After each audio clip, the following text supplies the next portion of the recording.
Ok les petits potes, j'imagine que vous connaissez tous ce morceau. Évidemment que vous connaissez. Évidemment, putain, pas possible. Je suis pas dedans là. Ok, ça c'est bon.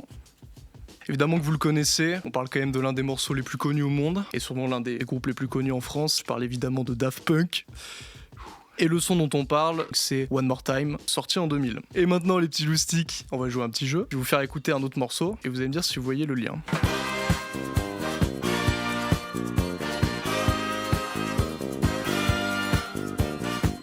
Bon, évidemment, vous en êtes douté, One More Time, c'est un sample de ce morceau qui est donc More Spell on You de Eddie Jones, sorti en 1979.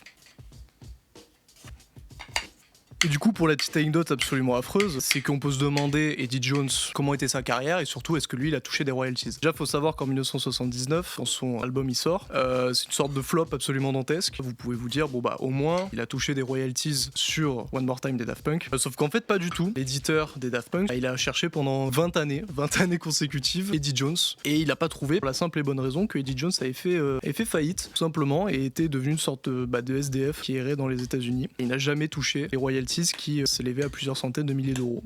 Putain, je sais pas ce que je fais dans ma vie là. Donc ouais, bah écoutez, point positif c'est comment moi j'ai réussi mon guacamole. Je vous embrasse les petits loustiques.